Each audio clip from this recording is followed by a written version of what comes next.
So I arrived last night and I managed to catch the live show that you did. And I have to admit, I come today quite in awe and quite awestruck by what you did last night. I was so impressed by it. You must have been so happy with the results. I was blown away. And I'm not kind of trying to kiss ass and do all that kind of stuff. I was genuinely really impressed. Thank you. How do you feel? I'm glad it's over with. Now, that doesn't sound very positive, but it's the first show to promote this record, and usually I get kind of a head start when I have a record out, like I do one song on a TV show or an award show, or you know what I mean, and I didn't really have any preparation. It was just throwing myself into the meat grinder, so to speak.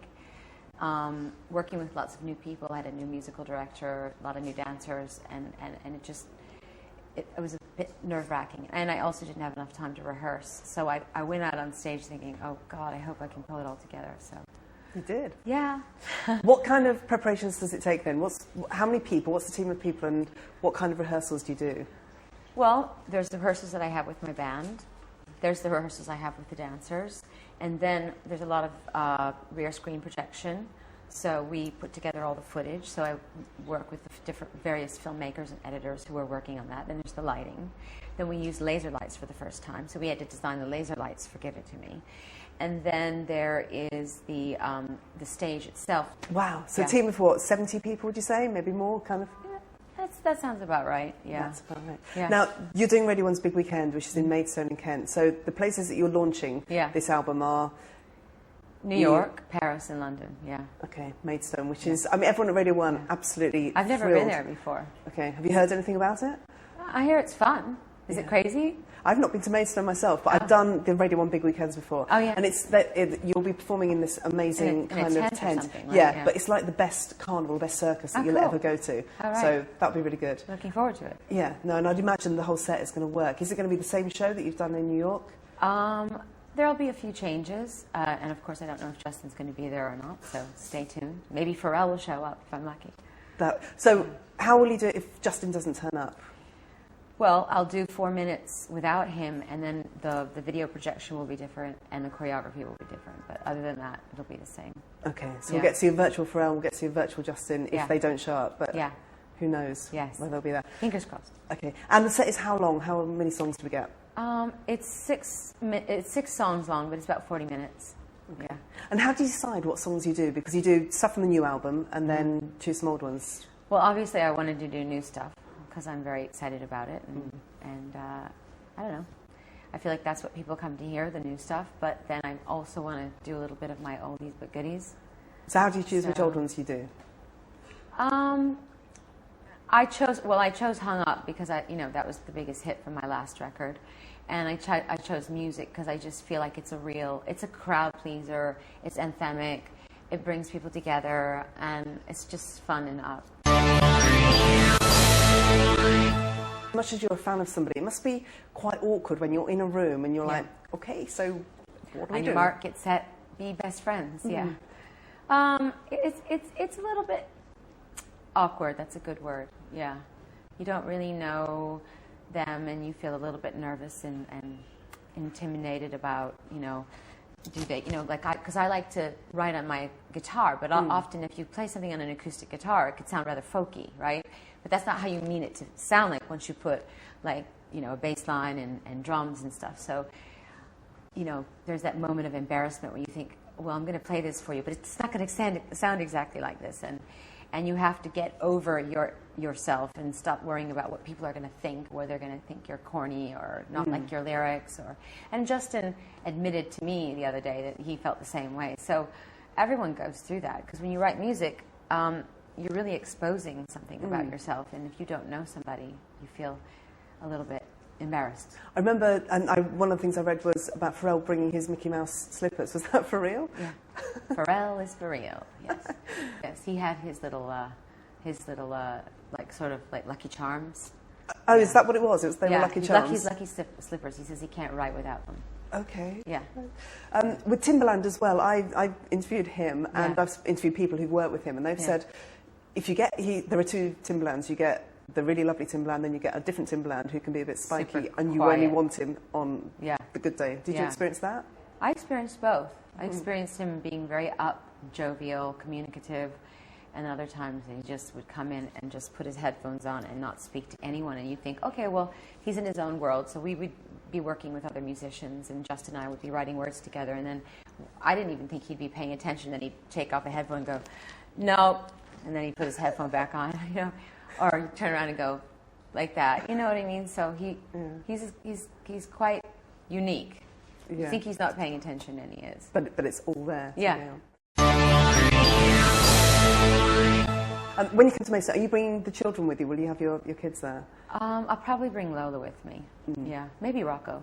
Yeah. Yeah, I'm sure there'll be quite a few bands that you'll probably enjoy as well. Have they seen you performing? Do they come along and watch all the sound checks and things? They come to the rehearsals. They're sort of over it, you know. Yeah, they like to skateboard around and. Yeah. When you're on stage, you seem to you're very ballsy. You seem to have like balls of steel, and yet you've talked about being quite shy. I think I'm both. I mean, I think when I'm on stage, I'm comfortable. That's the milieu that I'm familiar with, and when I'm relating to an audience, I feel very confident. But you know, on the other hand, if I walked into a room at a party and I didn't know any of the people, I could feel quite shy and introverted. It depends on how intimate the surrounding is, and I think that both of those.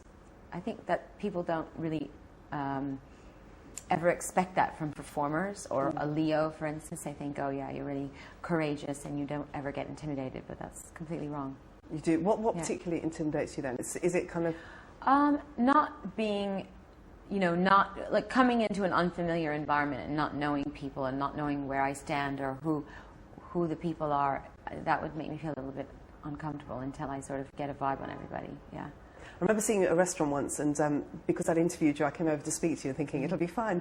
And you were with Guy, and it was just the two of you, and you were really lovely and smiley faced, and Guy was just like glowering like this very protective kind of partner. Yes, he's not a big fan of people. When we go out, he gets very irritated when people interrupt us. Right, yeah, which is understandable completely. And any woman... But I was happy to see you. Yeah, no, thank you very much. I just sort of go, okay, I'll just back off here. Any woman who's working and kind of trying to do the whole working thing, having a partner, having kids, knows that it's quite tricky. There's a lot of guilt involved. When I was coming here, I said to my son, I was like, I'm going to New York to interview Madonna, and his first thing was, I said, have you got a question for her? And he said, yeah, can you ask her when you can get on a plane and come home because your children are missing you? I was like, okay. That's a good question. It's a very good question. How old is he? He's 9. He's a cheeky little bugger, isn't he? Yeah, I like that. Yeah. But is that something, do you get a hard time from your kids? Yes. When are you coming home? Why are you always working? Why can't you just be like a normal mom? Yeah. And how do you feel about that? I just remind them about all the things that they have, and that if I didn't do what I did, they wouldn't have those things. They get to travel a lot, they get to do a lot of interesting things and meet a lot of interesting people, and usually that, you know...